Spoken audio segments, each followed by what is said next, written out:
Assalamualaikum warahmatullahi wabarakatuh. Alhamdulillahirabbil alamin wassalatu wassalamu ala asrofil anbiya'i wal mursalin sayyidina Muhammadin wa ala alihi wa sahbihi ajmain, amma ba'du. Alhamdulillah, pada kali ini kita ketemu lagi pada kajian kita tentang filsafat. Kebetulan malam ini kita membahas tentang aksiologi, namun aksiologi yang etika. Jadi kita malam ini membahas tentang etika. Sahabat-sahabat semua, kehidupan kita itu nggak bisa lepas dari persoalan baik dan buruk. Persoalan baik dan buruk inilah yang kemudian memunculkan satu kajian yang konsisten yang disebut dengan etika. Apa yang kemudian disebut dengan etika? Karena selama ini kita selalu mengungkapkan apa itu etika, kita selalu berbicara tentang etika dalam kehidupan sehari-hari, baik kita bicara dengan teman maupun bicara dengan yang lain. Mari kita pahami dulu apa yang disebut dengan etika. Etika itu adalah prinsip-prinsip moral yang mempengaruhi bagaimana orang membuat keputusan dan menjalani hidup mereka. Jadi yang menjadi titik tekan dari etika itu adalah sistem prinsip-prinsip moral yang diyakini kebenarannya, sehingga kemudian menciptakan pengaruh terhadap apa yang menjadi keputusan, apa yang kemudian dijalaninya, apa yang dikerjakannya. Itu menjadi prinsip. Kalau kita memiliki prinsip yang baik, secara otomatis keputusan dan kehidupan kita akan jalani dengan cara-cara yang baik. Makanya orang-orang kemudian menyebut erat kaitannya etika itu dengan persoalan-persoalan agama. Karena nilai-nilai yang berada dalam agama itu menjadi prinsip-prinsip moral yang tidak boleh dihiraukan. Prinsip-prinsip moral yang harus dipegang teguh dan harus diyakini secara baik, sehingga kemudian kehidupan yang kita jalani itu juga akan menjadi baik.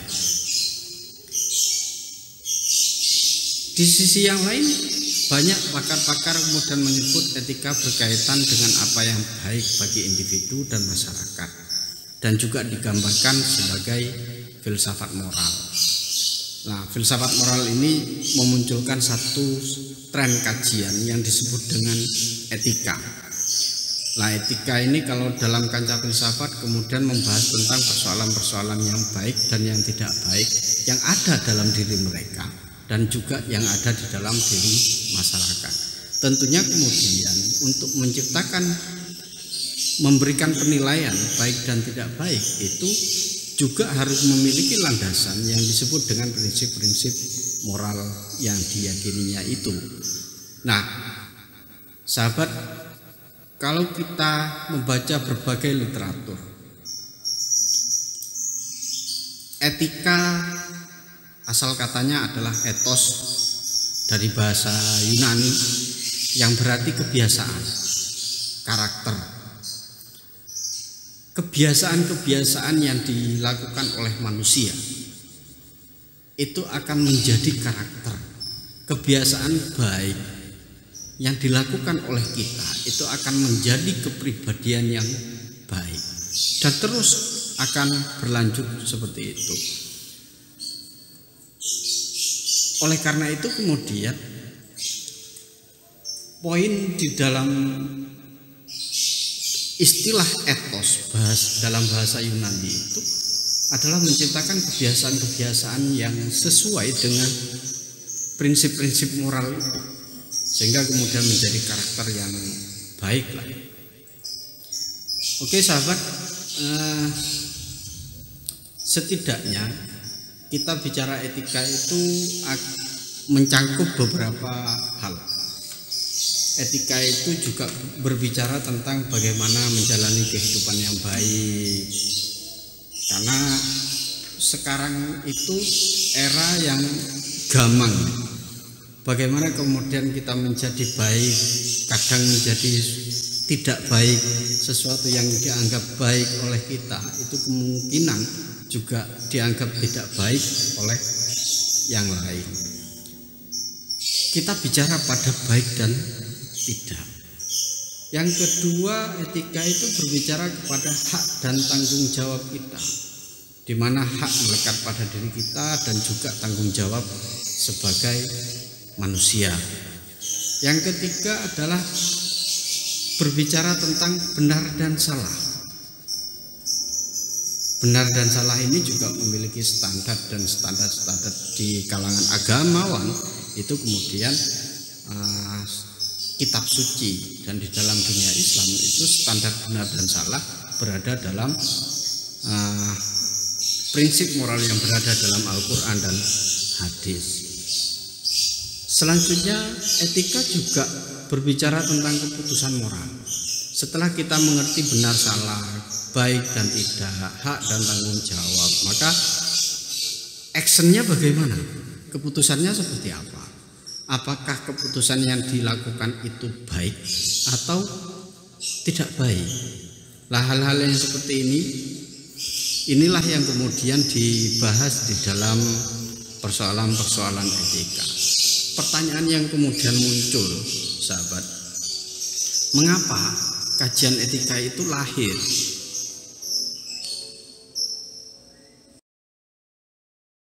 Mengapa kajian etika itu ada?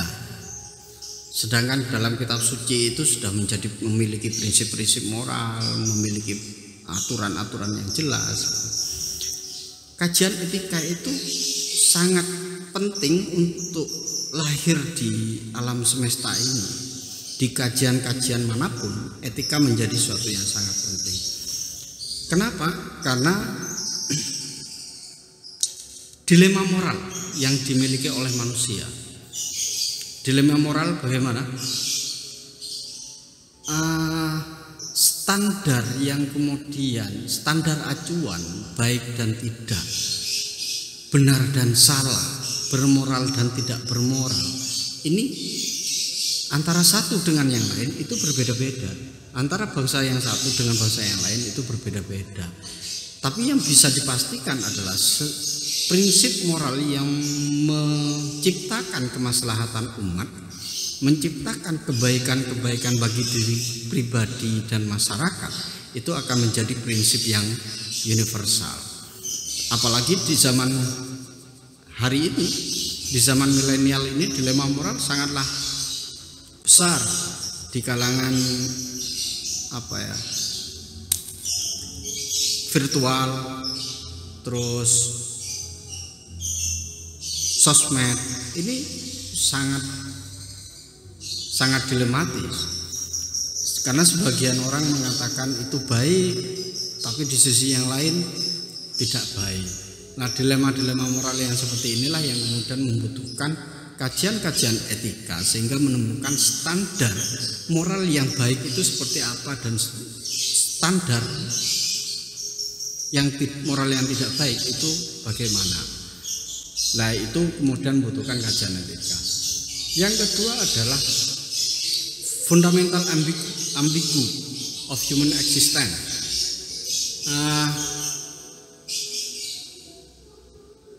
Eksistensi manusia yang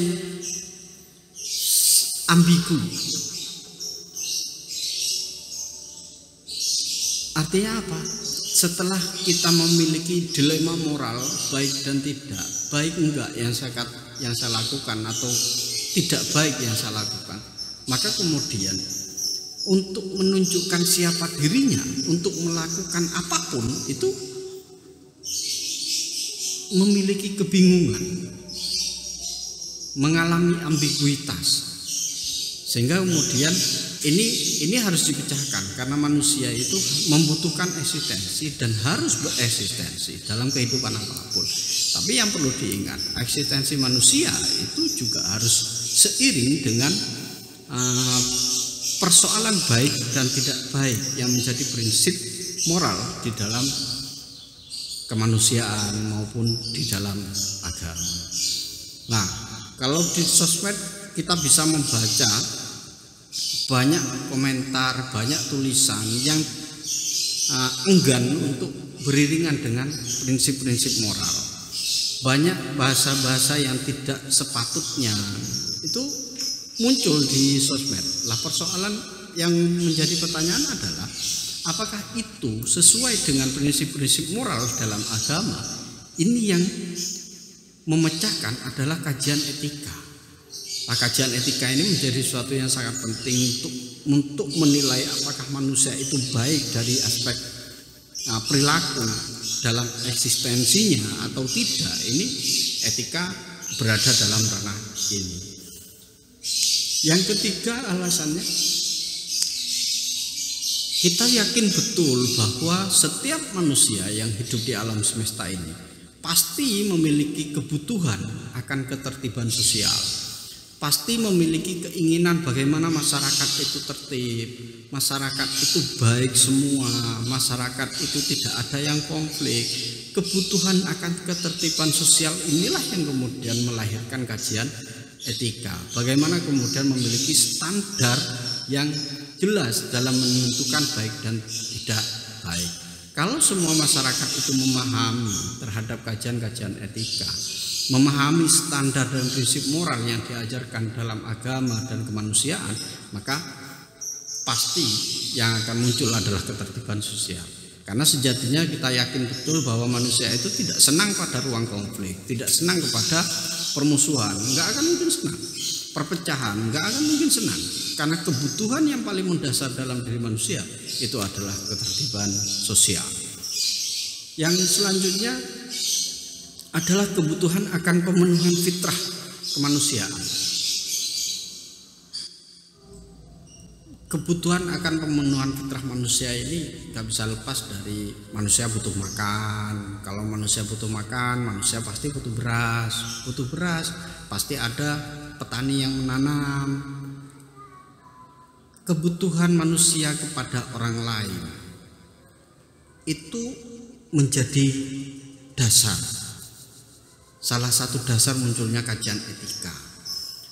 Kalau kita merasa butuh dan butuh kepada orang lain, maka yang harus kita lakukan adalah menciptakan suasana baik, menciptakan ketertiban sosial yang baik, menciptakan interaksi yang baik, sehingga kemudian seluruh kebutuhan akan pemenuhan fitrah kemanusiaan ini menjadi sesuatu yang baik. Jadi laki-laki butuh pada perempuan itu pemenuhan fitrah manusia. Tapi bagaimana kemudian kebutuhan pemenuhan fitrah manusia itu berada dalam jalur yang baik. Jadi pernikahan itu menjadi jalur yang baik untuk melakukan pemenuhan fitrah manusia. Karena sejatinya manusia nggak akan pernah bisa hidup sendirian, pasti membutuhkan yang lain. Makanya kemudian di ilmu sosial yang lain disebut dengan simbiosis mutualis, itu antara satu dengan yang lain itu saling memberi manfaat, sehingga kemudian yang muncul adalah ketertiban sosial yang baik, lingkungan yang baik pula. Nah, itu setidaknya itulah 4 alasan munculnya kajian-kajian etika di belahan dunia manapun, termasuk di dalam keilmuan. Ilmu apapun pasti membutuhkan etika, karena nggak akan mungkin ilmu pengetahuan itu tidak terkontrol. Pasti ilmu pengetahuan itu harus terkontrol oleh standar dan prinsip-prinsip moral, dan itu juga membutuhkan kajian etika, sehingga kemudian menemukan standar-standar moral yang universal, standar-standar moral yang umum yang diakui oleh semua kalangan. Sahabat, dalam berbagai literatur kalau kita buka buku-buku tentang etika, maka macam-macam kajian etika itu setidaknya ada 4. Satu adalah etika deskriptif, yang kedua adalah etika normatif, yang ketiga itu adalah metaetika, yang keempat itu adalah etika terapan. Kita belajar apa yang disebut dengan etika deskriptif itu. Etika deskriptif itu adalah etika yang berusaha meneropong secara kritis dan rasional sikap dan perilaku manusia dan apa yang dikejar oleh manusia dalam hidup ini sebagai suatu yang bernilai. Jadi etika deskriptif ini harus berusaha untuk menelaah secara kritis dan rasional tentang sikap seseorang, tentang perilaku manusia seseorang itu, dan apa yang dikejar oleh orang itu dalam kehidupan ini. Karena setiap manusia itu pasti memiliki keinginan, pasti memiliki cita-cita, memiliki harapan, dan untuk menuju sebuah harapan inilah yang kemudian kita anggap sebagai suatu yang bernilai. Apakah harapan-harapan, sesuatu yang dikejar oleh manusia itu memiliki nilai atau tidak? Atau jangan-jangan kalau kita introspeksi pada diri kita, cita-cita kita apa? Keinginan kita apa? Apakah keinginan kita dan cita-cita kita itu sudah memiliki nilai? Sudah bernilaikkah atau tidak? Dan bagaimana dengan sikap dan perilaku kita? Apakah sikap kita juga selaras dengan harapan itu, dengan keinginan kita? Apakah perilaku-perilaku yang kita tunjukkan, yang kita tampakkan itu senafas dengan harapan-harapan yang bernilai itu? Etika deskriptif berbicara itu. Etika deskriptif merupakan penggambaran dan penelaahan secara utuh dan kritis tentang tingkah laku moral manusia secara universal yang dapat kita temui sehari-hari dalam kehidupan masyarakat. Jadi ketika kita berkumpul dengan teman kita, tingkah lakunya seperti apa, sikapnya seperti apa? Apakah sikap yang ditunjukkan itu adalah sikap yang dipandang benar oleh masyarakat secara umum, atau perilaku-perilakunya itu melenceng dari ketentuan umum masyarakat itu? Nah, ini kita kaji. Nah, etika deskriptif berusaha untuk mengkaji itu. Kenapa kemudian perilaku-perilaku moral manusia itu dikaitkan dengan standar universal dalam masyarakat, dalam kehidupan sehari-hari atau tidak? Cakupan analis dari sini kemudian cakupan analisanya berisi sejumlah indikator-indikator fakta aktual yang terjadi secara apa adanya terhadap nilai dan perilaku manusia itu. Jadi perilaku-perilaku yang aktual, perilaku-perilaku yang faktual itu terjadi apa adanya. Oleh karena itu kemudian pembahasan etika deskriptif itu erat kaitannya dengan adat istiadat. Semuanya adat istiadat yang berada di Jawa, adat istiadat yang berada di Bali, adat istiadat yang berada di Jember, adat istiadat yang berada di Banyuwangi, adat istiadat yang di wilayah pedesaan, di wilayah perkotaan. Ini menjadi perbincangan deskriptif, berusaha untuk memberikan sebuah gambaran yang utuh, penelaahan yang utuh terhadap tingkah laku moral yang terjadi di masyarakat, yang kemudian menjadi sebuah adat, menjadi sebuah adat istiadat itu. Nah, kalau sudah menjadi adat istiadat, pasti yang akan muncul ada kebiasaan yang di masyarakat perkotaan seperti apa, di masyarakat pedesaan bagaimana, kebiasaan yang di masyarakat pegunungan seperti apa, dan juga kebiasaan masyarakat di wilayah pesisir seperti apa. Ini pasti berbeda-beda. Kenapa kemudian berbeda-beda? Ini yang kemudian kita kaji, kebiasaan-kebiasaan yang baik dan kebiasaan-kebiasaan yang tidak baik. Etika deskriptif juga memiliki erat kaitannya dengan anggapan baik dan buruk. Karena anggapan baik di satu tempat itu bisa jadi buruk di tempat yang lain. Anggapan-anggapan baik dan buruk ini menjadi satu bentuk kajian-kajian yang dilakukan oleh etika deskriptif juga. Di sisi baik dan selain baik dan buruk juga berbicara tindakan boleh dan tidak boleh dilakukan dalam kebudayaan. Banyaklah kalau kita melihat di masyarakat di sekitar kita, pantangan-pantangan yang tidak boleh dilakukan. Ada makan dengan tangan kiri, duduk di pintu bagi gadis ya, itu tidak boleh dilakukan. Dan banyak lagi sesuatu yang tidak boleh atau larangan-larangan yang berada dalam kebudayaan kita, dan itu etika deskriptif juga mengkaji tentang persoalan-persoalan itu. Di sisi yang lain juga kebudayaan dan subkultur ya tertentu yang terjadi dalam satu periode sejarah. Jadi kalau kita hidup di zaman milenial yang seperti ini, kita ingin mengkaji kepada sejarah Majapahit, kita ingin mengkaji sejarah Singosari, atau mengkaji sejarah Indonesia dalam satu periode pertama Pak Jokowi katakan, itu bisa kita mengkaji sejarah atau kebudayaan yang terjadi pada masa Pak SBY. Itu bisa mengkaji kebudayaan dari aspek etika deskriptif ini. Kenapa kemudian bisa masuk dalam beberapa kajian itu? Karena etika deskriptif hanya membahas dan memberikan analisa penilaiannya atas kejadian tertentu. Ketika kita mengerti tentang adat kebiasaan, maka kita akan memunculkan satu analisa yang memunculkan penilaian yang dihasilkan dari analisa tertentu, termasuk kebudayaan-kebudayaan baik, buruk, kebiasaan baik dan buruk, boleh dan tidak boleh, juga akan memunculkan satu penilaian yang dihasilkan dari analisa deskriptif itu. Contoh,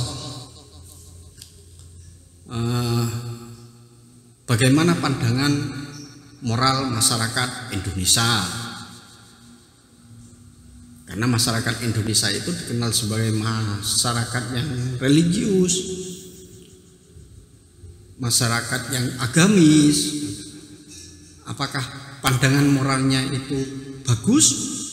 Kita mencoba untuk mengkaji itu. Apakah bagaimana kemudian pandangan-pandangan moral mahasiswa? Itu kita kaji. Karena kita tahu bahwa masyarakat kita adalah masyarakat religius. Kalau pandangan moralnya itu adalah pandangan moral yang sangat baik, maka apakah kemudian sinkron dengan praktek aksi yang ditunjukkan? Apakah sesuai? Maka kita akan menciptakan satu bentuk relasi di wilayah itu. Bagaimana pandangan masyarakat Jawa, atau enggak usah pandangan, bagaimana cara masyarakat Jawa mengajarkan tata krama, berhubungan dengan orang yang lebih muda, berhubungan dengan orang yang lebih tua. Bagaimana masyarakat Jawa mengajarkan itu? Itu pasti diajarkan, karena setiap masyarakat, setiap orang tua itu pasti mengajarkan sesuatu tata krama yang baik kepada anak-anaknya. Bagaimana anak-anak dituntun untuk berhubungan dengan orang yang lebih tua itu, berhubungan juga dengan orang yang lebih muda dengan cara-cara yang baik. Kedua sahabat, dalam kajian etika itu juga dikenal dengan etika normatif. Etika normatif itu adalah etika yang berusaha menetapkan berbagai sikap dan pola perilaku ideal yang seharusnya dimiliki oleh manusia dalam hidup ini sebagai sesuatu yang bernilai. Lah, perilaku yang ideal itu adalah perilaku yang seharusnya dilakukan oleh manusia. Kalau kita adalah mahasiswa, bagaimana perilaku ideal mahasiswa? Harus rajin, harus masuk kuliah. Tapi kalau kemudian tidak masuk kuliah, berarti perilakunya tidak ideal lagi, bagaimana kita menciptakan Islam yang baik. Islam secara ideal itu adalah rahmatan lil alamin, damai dan lain sebagainya. Tapi perilaku yang ditonjolkan itu adalah sebuah kekerasan, maka itu adalah perilaku yang tidak ideal di dalam Islam. Nah, biasanya standar sikap dan perilaku ideal ini berkaitan dengan doktrin, berkaitan dengan aturan yang ada di dalam agama maupun yang ada di dalam negara, masyarakat, dan lain sebagainya. Etika normatif memberi penilaian sekaligus memberi norma sebagai dasar dan kerangka tindakan yang akan diputuskan. Jadi ketika orang melakukan korupsi, maka kita harus memberikan penilaian bahwa korupsi itu tidak baik. Yang baik bagaimana? Tidak melakukan korupsi. Normanya bagaimana? Dasarnya seperti apa? Itu harus dimunculkan. Maka yang akan muncul adalah norma-norma, aturan-aturan yang dijadikan dasar untuk tidak melakukan korupsi, dan itu biasanya ada aturan-aturan yang berada dalam dunia agama. Kenapa itu muncul? Karena etika normatif itu mengandung argumentasi-argumentasi yang mengemukakan latar belakang mengapa sebuah perilaku itu dianggap baik dan buruk, disertai analisis moral yang dianggap benar dan salah yang bertumpu pada norma atau prinsip-prinsip etis yang dapat dipertanggungjawabkan secara keilmuan. Jadi orang melakukan pencurian, latar belakangnya apa? Orang melakukan kebaikan, latar belakangnya apa? Lah, apakah kemudian latar belakang yang muncul itu adalah baik atau tidak baik? Lah, perilakunya pun juga bisa dinilai apakah itu menjadi sesuatu yang ideal atau tidak ideal. Lah, untuk sekali lagi kita harus mengatakan bahwa untuk menilai perilaku ideal atau tidak, kita harus mengacu kepada prinsip-prinsip etis yang sangat normatif. Karena kalau kita mengikuti kepada aturan-aturan Tuhan lah, aturan-aturan agama, maka kita akan menjadi orang-orang yang baik. Karena itu adalah prinsip dasar dan prinsip ideal yang berada dalam dunia kita. Yang ketiga adalah metaetika. Metaetika itu merupakan hasil kajian dari etika deskriptif dengan etika normatif. Kalau deskriptif berusaha untuk mendeskripsikan, sedangkan etika normatif berusaha untuk menciptakan standar ideal bagaimana berperilaku. Lah, metaetika ini berusaha untuk menggabungkan di mana etika deskriptif dengan etika normatif. Sehingga kemudian metaetika ini menjelaskan tentang ciri-ciri serta istilah yang berkaitan dengan tindakan moral seperti kebaikan, kejahatan, tanggung jawab, kewajiban. Itu adalah kajian-kajian yang ada di dalam metaetika. Oleh karena itu kemudian metaetika ini satu kajian analitik yang berkaitan dengan analisis semua peraturan dan tingkah laku baik dan jahat. Jadi metaetika ini berusaha untuk menganalisis semua aturan-aturan atau normativitas atau prinsip-prinsip etis yang berkaitan dengan tingkah laku yang baik maupun tingkah laku yang tidak baik. Makanya kemudian metaetika dalam beberapa literatur itu dikenal sebagai ilmu yang mengkaji asal dari prinsip-prinsip etika dan penggunaannya. Keempat, sahabat, kita kenal dengan etika terapan. Etika terapan ini termasuk etika yang sangat khusus, karena etika ini merupakan penerapan dari prinsip-prinsip moral dasar dalam kehidupan yang khusus. etika pada terapan ilmu profesi tertentu membutuhkan regulasi yang sangat unik untuk mengatur secara spesifik bidang tertentu. Sehingga etika terapan ini khusus, lebih spesifik. Kalau kedokteran, maka etika terapannya adalah etika terapan di wilayah kedokteran. Etika terapan di wilayah pertanian ini akan munculkan etika terapan di wilayah pertanian.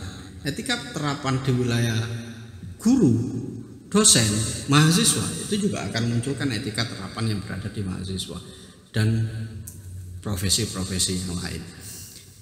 Perbidangan atau spesifikasi keilmuan yang dimiliki itu juga akan melahirkan etika-etika yang berbeda-beda. Nah, ini yang kemudian disebut dengan etika terapan.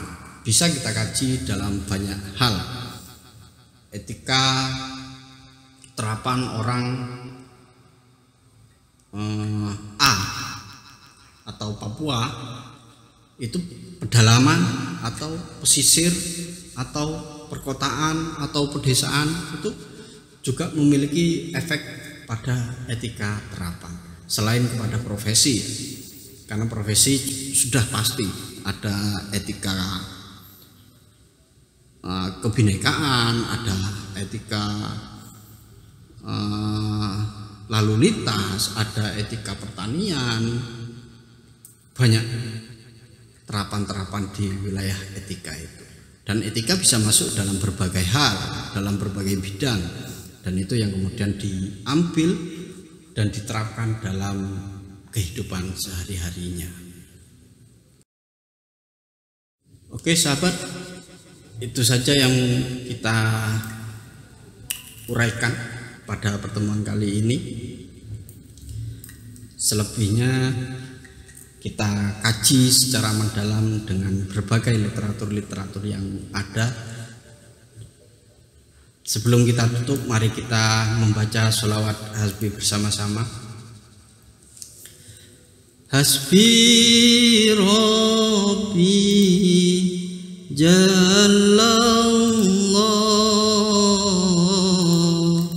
ma fi qalbi ghairullah Nur Muhammad sallallahu la ilaha illallah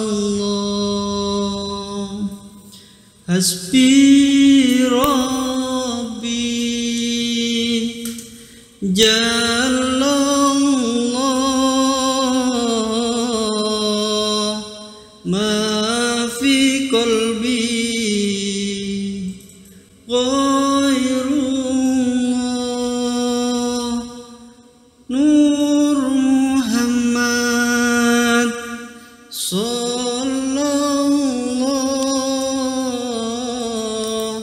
la ilaha illallah. Akhirul kalam, wallahul muwaffiq ila aqwamit thoriq. Wassalamualaikum warahmatullahi wabarakatuh.